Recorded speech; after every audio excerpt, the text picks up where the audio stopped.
ಪರಮಾತ್ಮ ಕಬೀರ ದೇವರು ಹೇಳುತ್ತಾರೆ, ನೀವು ನನ್ನಲ್ಲಿ ಹೀಗೆ ಬೇಡಬೇಕು, ಇದನ್ನು ಯಾಚಿಸಬೇಕು ಅಂದರೆ, ಹೇ ಭಗವಂತ, ಇಂತಹ ಸುಖಕ್ಕೆ ಬೆಂಕಿ ತಗಲಲಿ ಯಾವುದು ಭಗವಂತನಿಂದ ದೂರಗೊಳಿಸುತ್ತದೆ, ಮತ್ತು ಇಂತಹ ದುಃಖವನ್ನು ದಾತ ಕೊಡುತ್ತಲಿರಿ ಯಾವುದರಿಂದ ನಿಮ್ಮ ನೆನಪು ಉಳಿಯುವುದು.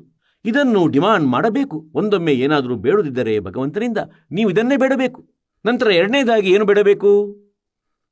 ಸಾಯಿ ಇತನಾ ದೀಜಿಯೋ ಜಾ ಮೈ ಕುಟುಂಬ ಸಮಾವೆ ಹಮ್ ಬಿ ಭೂಖೆ ನಾ ರಹೆ ಅತಿಥಿ ನ ಭೂಖೋ ಜಾವೆ.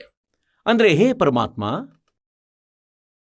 ಇಷ್ಟಂತೂ ಅವಶ್ಯ ನೀಡಿ, ಅದರಲ್ಲಿ ನಿಮ್ಮ ಈ ದಾಸನ ಪರಿವಾರ ಸಮಾವೆ ಅಂದರೆ ರಿಕ್ವೈರ್ಮೆಂಟ್ ಆಫ್ ದ ಫ್ಯಾಮಿಲಿ. ತಮ್ಮ ಈ ದಾಸನ ಪರಿವಾರಕ್ಕೆ ಏನು ಅವಶ್ಯಕತೆ ಇದೆ ಕೇವಲ ಅಷ್ಟನ್ನೇ ನೀಡಿರಿ. ಮತ್ತು ನಾವು ಹಸಿವಿನಿಂದಿರದೆ ಮತ್ತು ಯಾರೇ ಅತಿಥಿ ಬಂದರೆ ಅತಿಥಿಯೂ ಕೂಡ ಹಸಿದು ಹೋಗಬಾರದು. ಇದಕ್ಕಿಂತ ಹೆಚ್ಚಿನದನ್ನು ಯಾರಾದರೂ ಬೇಡ್ತಾರಂತಾದರೆ ಅವರು ಆಧ್ಯಾತ್ಮಿಕ ಜ್ಞಾನದಿಂದ ಪರಿಚಿತರಲ್ಲ. ಅಂಥವರೇ ಹೆಚ್ಚು ಬೇಡಲು ಸಾಧ್ಯ.